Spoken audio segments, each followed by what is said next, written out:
Good afternoon and welcome to this talk. My name is Robert Folkesson. I work at a company called Active Solution. We build customized systems and products and services for our customers where the standard products doesn't really cut it. We get involved. And we focus heavily on the Azure Cloud Platform, and the platform as a service part of the platform, and also data and AI, and of course the whole Microsoft development platform, so a lot of .NET and web development. I've been working for a long time with internet and distributed systems since end of the 90s. And today I'm going to talk about how to incrementally modernize older systems. And I'm going to exemplify that with ASPNET applications, but I'm also going to talk more in general about a pattern for doing that called the Strangler Fig. So, what's a Strangler Fig, you might wonder. So a Strangler Fig is a type of tree or plant. It isn't one specific tree or plant, but it's a family, a group of trees or plants that incrementally takes over, for example, a tree, by slowly covering it, and in the end, covering the whole tree and letting just the inside that's left of the tree rot away and slowly disintegrate. And that can be a metaphor for slowly transforming systems instead of doing the 2-year death march rewrite that might or might not succeed in the end, that probably some of you have been involved in your careers. And as with many other patterns, it was Martin Fowler who coined the term Strangler Fig. He called it Strangler Fig application. So much like the Strangler Figs can cover and take over a tree, we can, instead of doing that big bang rewrite, start to incrementally take over a system part by part and modernize it in a more controlled way. Of course, this, as with all patterns, this doesn't always work. So say, for example, that your old tree is so rotten that it hasn't really got anything left that you can use from it. You have to do the rewrite. The design is so bad, the data quality is so bad.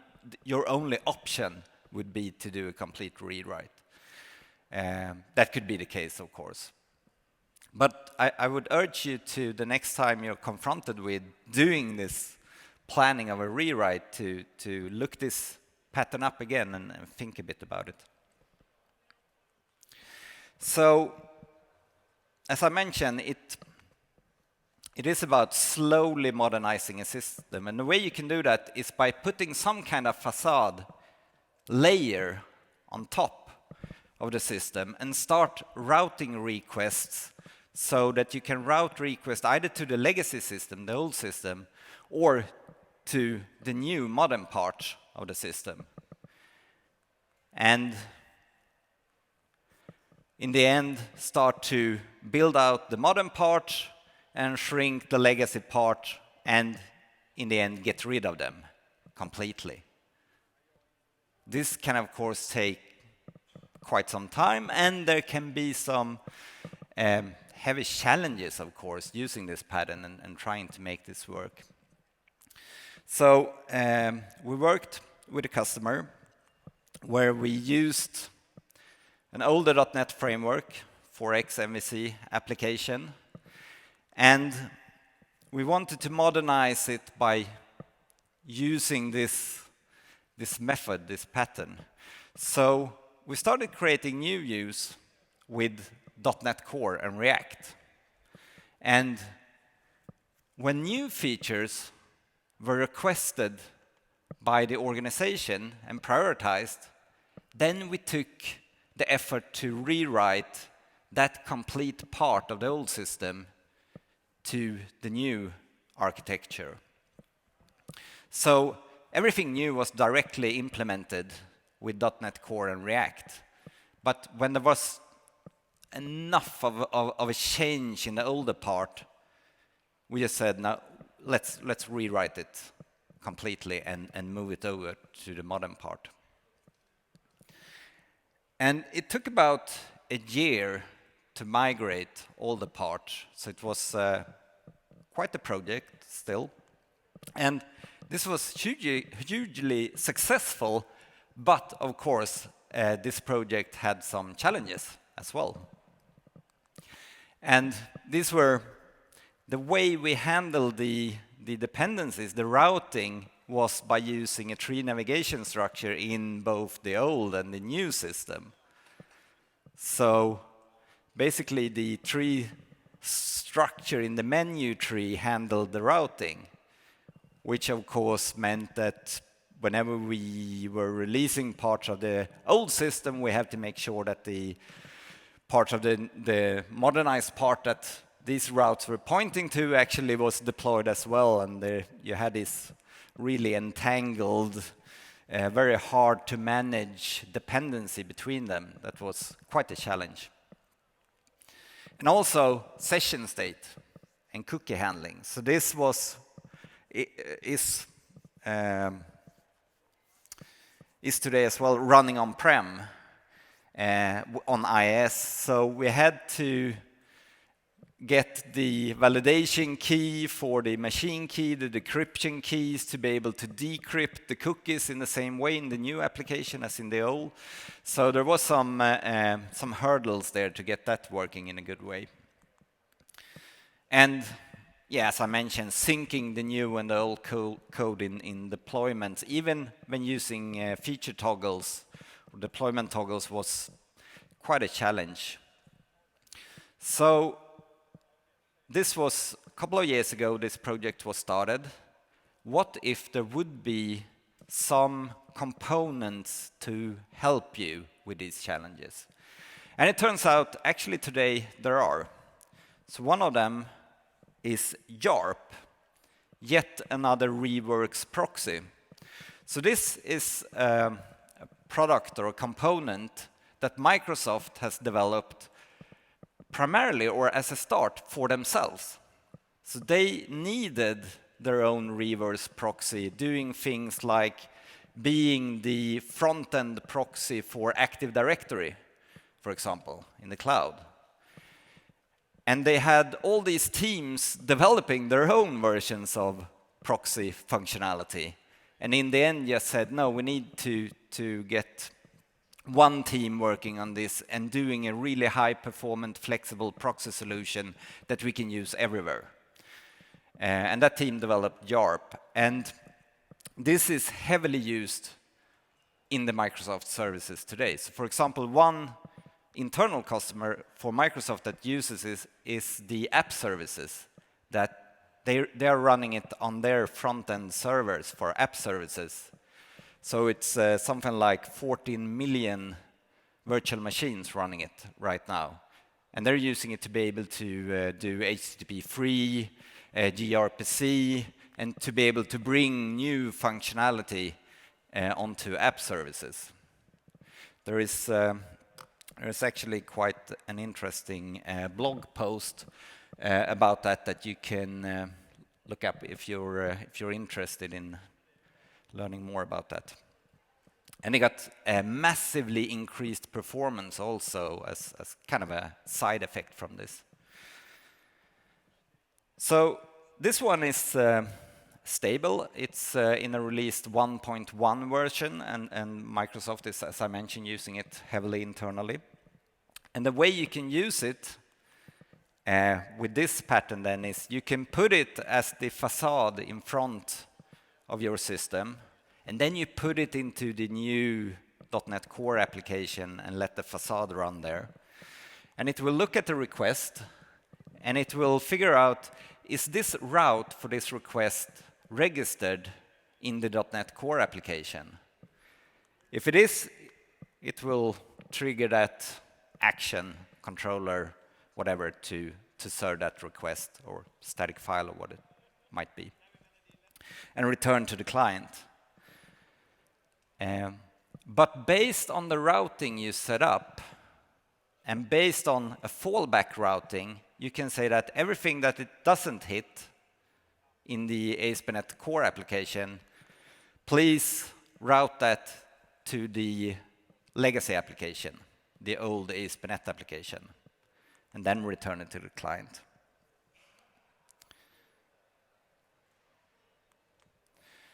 So then we have that routing, and we have something to handle that, what we did with the menu tree that was quite hard to handle. But what about sessions and authorization and authentication? So the problem is that system.web is not available in .NET Core. This is an old GitHub issue complaining about that. It will not be available. So the classes and the functionality that handle the way you did sessions and the way you did authentication in the old ASP.NET isn't there anymore. It's completely changed and different and rewritten. So you don't have that kind of backward compatibility. But another team at Microsoft has developed something called System Web Adapters. So these are a couple of NuGet packages that you can add to help you with these challenges. So there's one Microsoft ASP.NET Core System Web Adapters that contains a subset of what you would have found in system.web that you can use in your modern application. And also some services that will help you connect the legacy application to the new application to be able to get the cookie information and the authentication information. And also corresponding .NET 4.7.2 version of this framework service for helping you connect these two together. So with that, I'm going to show you a demo of using this. So I'm going to show you how to use YARP together with the System Web Adapters. But I just want to point out that YARP in itself is super usable for all kinds of different other scenarios. So you might want to, even if you, I didn't find this very interesting, but even if you didn't, have a look at YARP is a suggestion, because you can use it for all kinds of interesting routing stuff if you're building microservices, if you want to do A/B testing, for example. So there's all kinds of interesting scenarios you can use it. If you want to have your SPA application running independently of ASP.NET Core, etc., etc. So very useful for other stuff. And as I mentioned, it's stable and released. System.web adapters, on the other hand, are in RC state. The documentation is in a flux. If you find something on the interwebs describing how to configure it, and it's more than a month old, be highly skeptical, because it won't work when you cut and paste the code. So there's very much development going on there, and there might even be some changes before they release it. So that's a caveat that I want you to have with you. So with that said, let's look at the demo. And yeah, I should mention, we're going to look at two projects now. So one ASP.NET 4.7 project and one ASP.NET .NET 6 application, so the new one. So the legacy application, I'm actually going to show you first just what it looks like, and then how we can configure and set up YARP and the web adapters. So let's have a look at that. So in Visual Studio, I have my my two applications, and just let me run the old one first. So let's set this as startup project and see what it does. So this is the old ASP.NET MVC application that I probably need to go down into IS Express and click on for it to actually open up. So ASP.NET 4.7.2, it's a super stupid application. All that it does is it keeps track of a session state. So I can update the counter here. And I can go to another route here, another page, and I get my session and I can update my session. And this has a super stupid implementation as well. Just sets a counter session for the HTTP context and then increments that with 1. And then I can get it in the other page. It's very, very simple functionality. So what I would like now is to modernize the page 2 here. I want to switch that route to point to my new ASP.NET Core application as a start. And for that, I have previously added the needed references. So in here, somewhere I have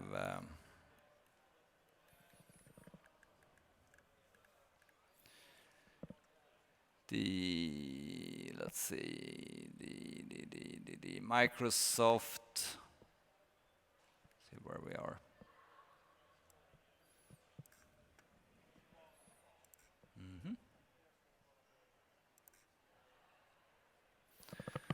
Here I have the ASP.NET Core System Web Adapters, and I have the System Web Adapters framework. So that's the thing I need to add to the legacy application to make this work.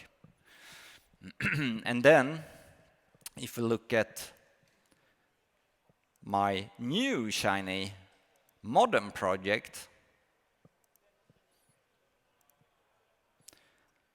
I have the corresponding NuGet packages added there, the web adapters and the web adapters core service, and also the YARP reverse proxy. So the YARP reverse proxy has its own package, of course, because you can use it standalone. So that's already prepared. Now what I need to do is to, in .NET Core, set this up to work. So let's see if I can make this maybe a bit bigger even.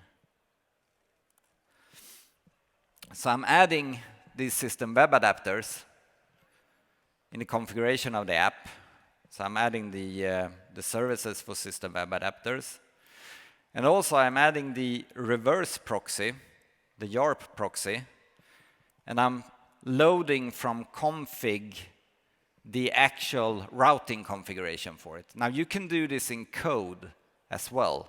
So you don't need to have a config file doing it. But in my case, I do have a config file. And what it says is, let's catch everything that isn't configured in ASP.NET Core. And let's route that to a fallback cluster. And the fallback cluster is, of course, my old application. So now, whenever I have a route in ASP.NET Core, it will pick up that call. But if else, it will route it to the fallback cluster. And here, to start with, I just have registered one route for the page 1. So let's take over the page 1.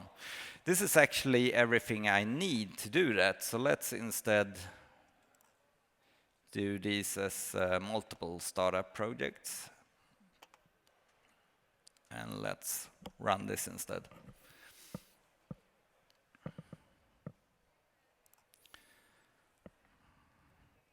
So, of course, start page is now page 1. Jarp finds that, okay, there's a registered route for my .NET 6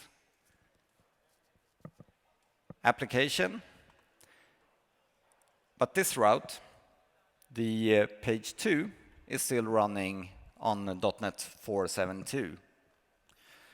So now I get the routing set up and handled by Jarp. So that's nice. Now I can kind of seamlessly navigate between these two. But as you can see, my .NET 6 application doesn't pick up the session state because I haven't configured that yet. So that's kind of the next step. Let's make that work again with the system web adapters. And the way we do that is, if I stop this guy, is by adding some more configuration.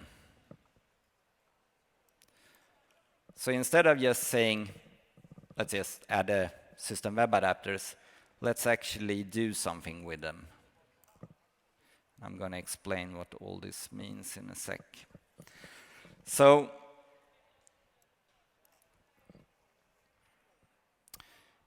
you need to add a serializer, either something that is JSON serializable or some other kind of serialization that you may invent if you want to.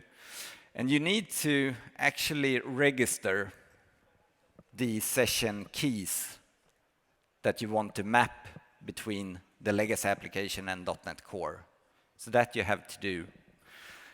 And then you add the legacy application as what's called a remote app client. And you say that please use the fallback cluster address for that. Also, since we're going to handle things like sessions and authentication now between this, we need some kind of security between them. And that is, at least today in this iteration of System Web Adapters, handled with the shared secret. So you need to have a key. And that key needs to go in both places then. And then you can say add the session client. And also I need to require the sessions down here.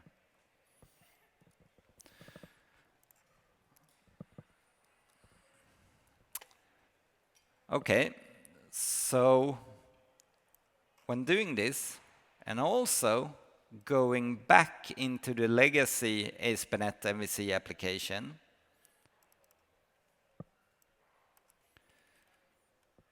and doing pretty much the same there, but adding a session server instead of a remote app. And using the same API key that I used from ASP.NET Core. Now ASP.NET Core will be able to communicate with the legacy MVC application, get that session key, and bring it into the System Web Adapters version of the System Web API. And I'm just going to show you what that looks like as well. This looks pretty much like this. So let's, instead of just returning a view here, let's get this guy in. So in .NET Core, I can now get access to System Web HTTP context current, which isn't usually available. But by using the System Web Adapters, I can get hold of that and get the counter item and start incrementing it. Of course, this will have a performance hit when kind of bringing the session state between the application, the .NET Core application, and the old MVC application. But at least you can get it to work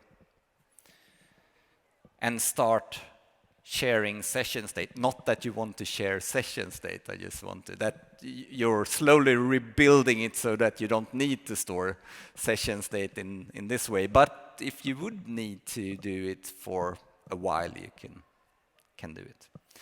So, so if I go to my page 2, I'm again in the old ASPNET. I update the counter.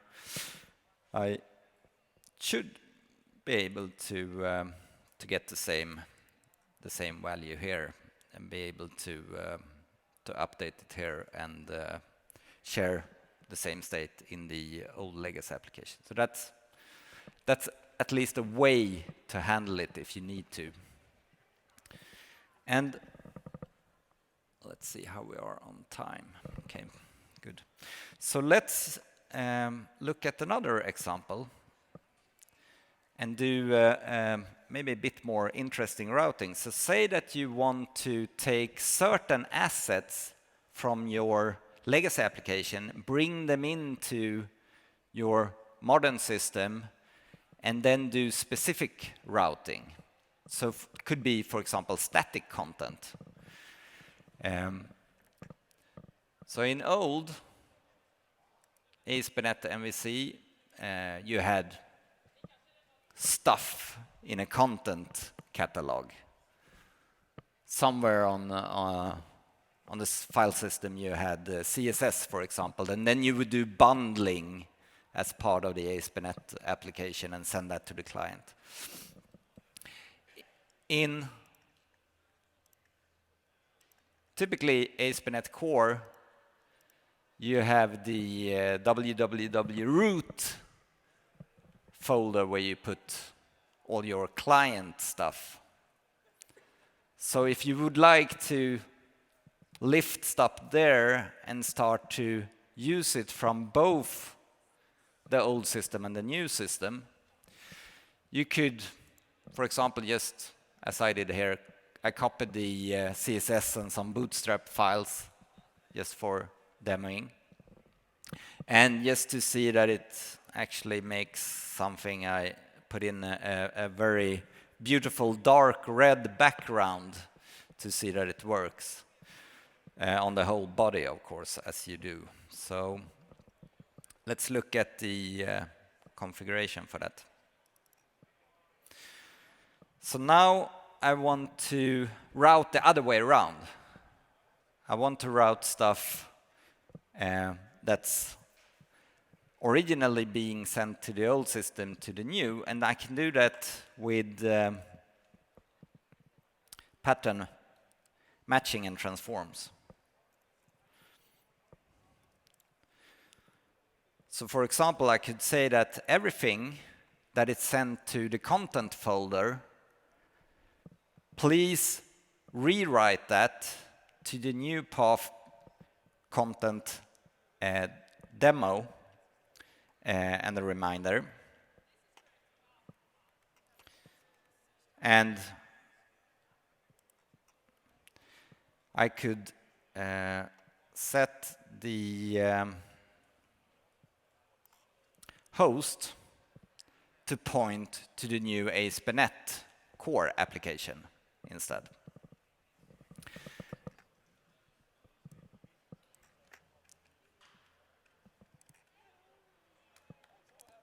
And let's just see that we are set up all right. Yeah. So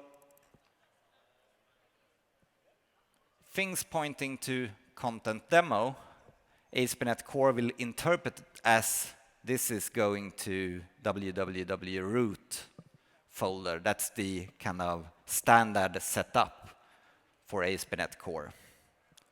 And then we just grab everything that comes in from here, it will put in here. So then instead of the fallback cluster, I have a a CSS cluster that can pick up this. So it's very flexible how you can route things between the new and the old system now.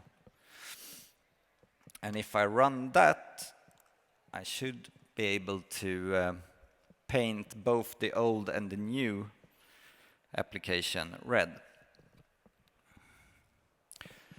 But it doesn't work. Why doesn't it work? It's in the cache, of course. Have you ever had a CSS file cached? Ever in your life? Let's see if we can fix this.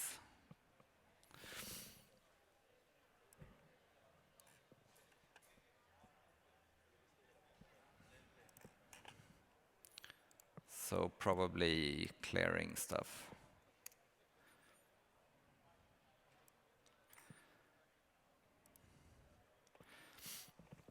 And also we can actually have a look at the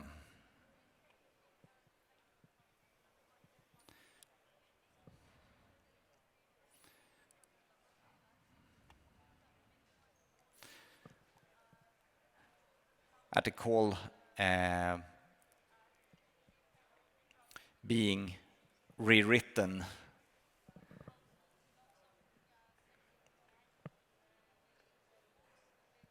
As it comes in. Let's see if I can see the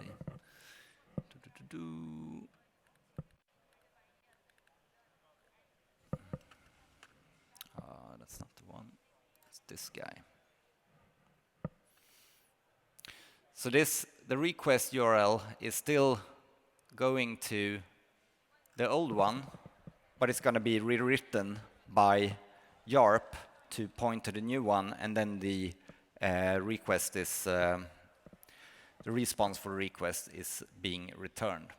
So that is pretty nifty. Then you can start moving part of the application, even static content, from the old system to the new system, but still have the old system start using that, because you can rewrite the routes however you want to. So that's pretty nifty.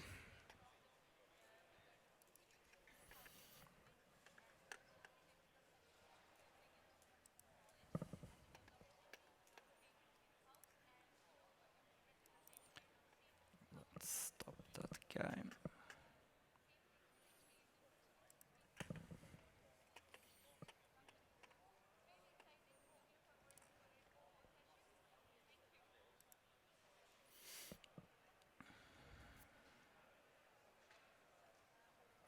So what about authentication?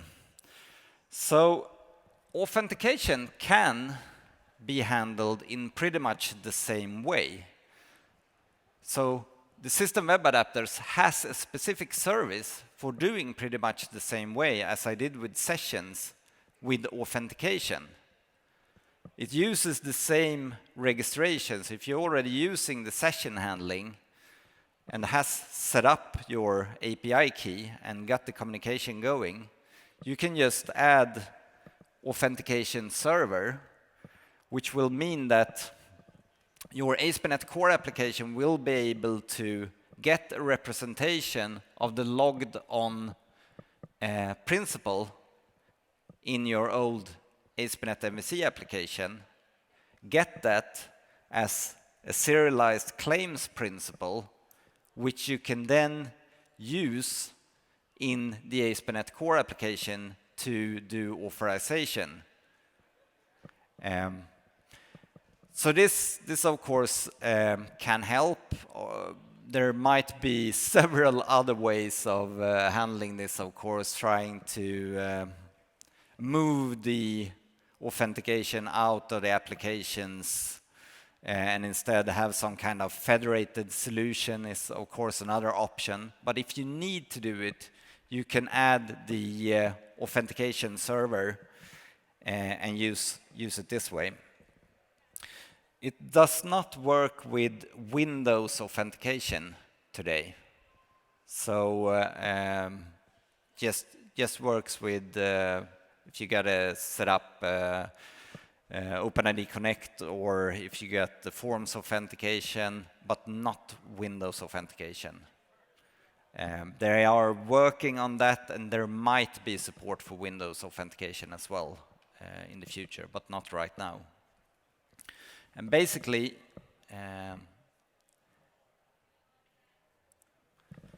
what you do configuration-wise is pretty much the same.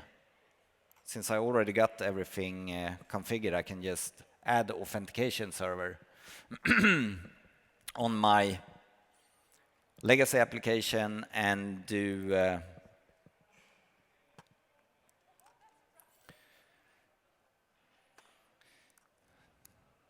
an add authentication client, which needs a true here. So that's basically everything you need to do to get that running as well, to get the claims principle that you have authenticated in your old application to be usable in the ASPNET Core application.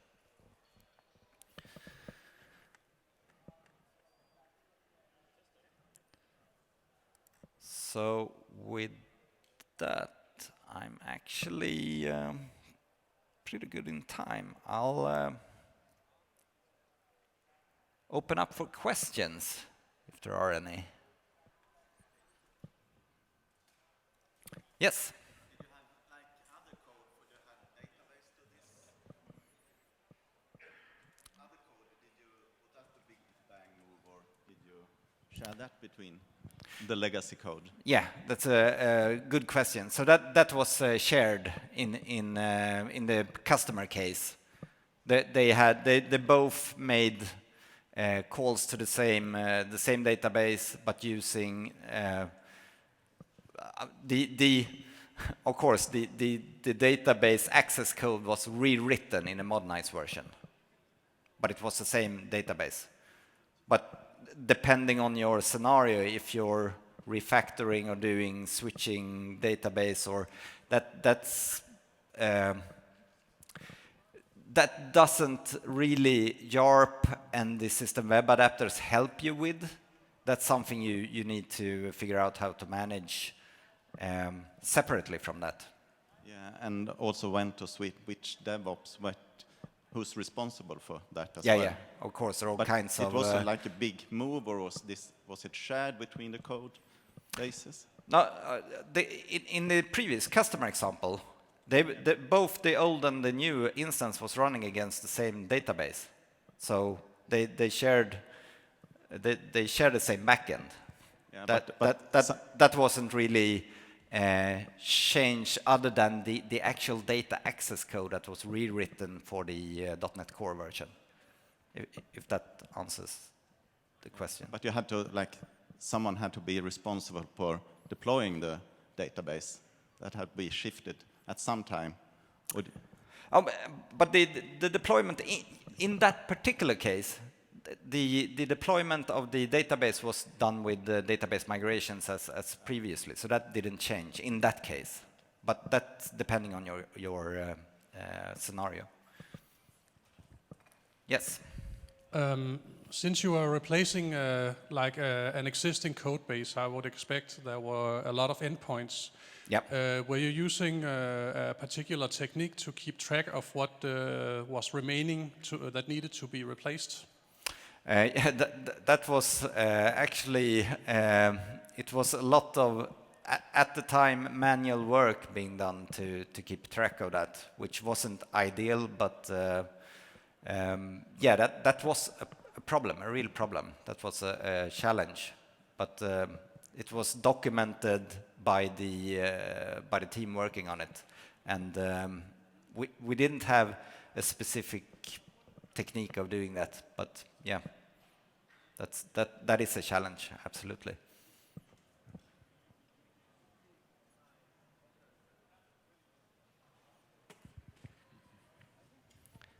Any more questions? One in the back.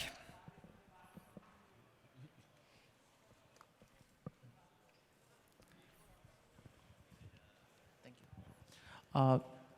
Do you have any alternative other than the web adapter that we can use or that in the production version? Because you said that the web adapter is in RC mode yet. Yeah.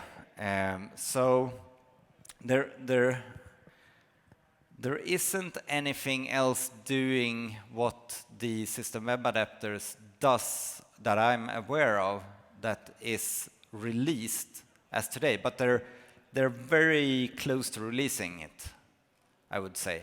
So since they are in I think RC2 or even 3 now, it will be released pretty soon. So it has already been in development for, it's been out for, I don't know, a year maybe, or maybe a bit less than that. So if you're starting a project today, I don't see. I would advise you to at least have a look at the system web adapters if you feel you need that functionality, and start trying it out using the RC, because there will not be a lot of breaking changes now. That is what I suspect at least.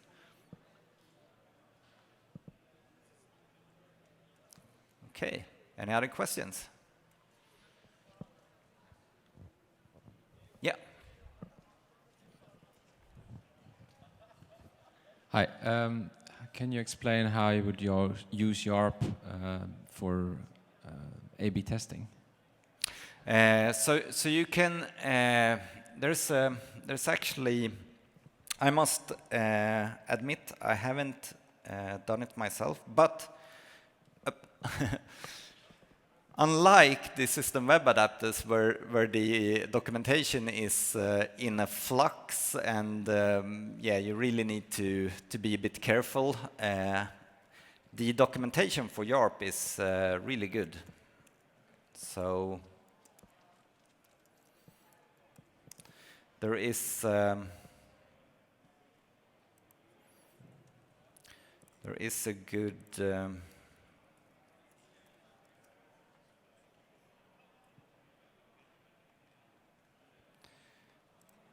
good article on doing that.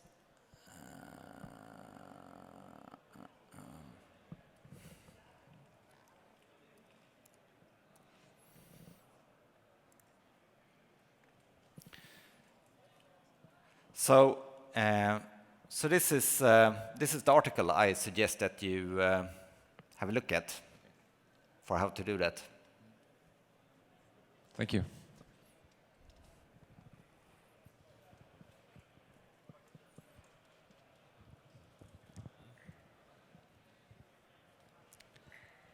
Any more questions?